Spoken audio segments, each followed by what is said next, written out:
আসসালামু আলাইকুম ওয়া রাহমাতুল্লাহি ওয়া বারাকাতুহু। স্বামী স্ত্রীর মিল মহব্বতের জন্য আজকে একটি পরীক্ষিত তদবির আপনাদেরকে বলে দেওয়া হবে। আশা করি এই তদবিরটি আপনি সঠিকভাবে যদি করতে পারেন তাহলে অবশ্যই স্বামী স্ত্রীর মধ্যে যে অমিল থাকবে না ইনশাআল্লাহ।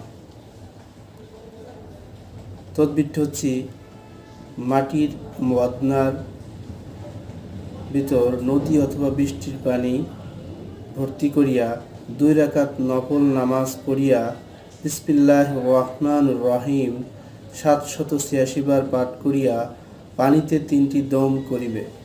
যাদের মধ্যে মিল মোহব্বত তৈরি করিবে মনে মনে তাদের নাম স্মরণ করিয়া পানিতে ফুঁক দিতে হবে।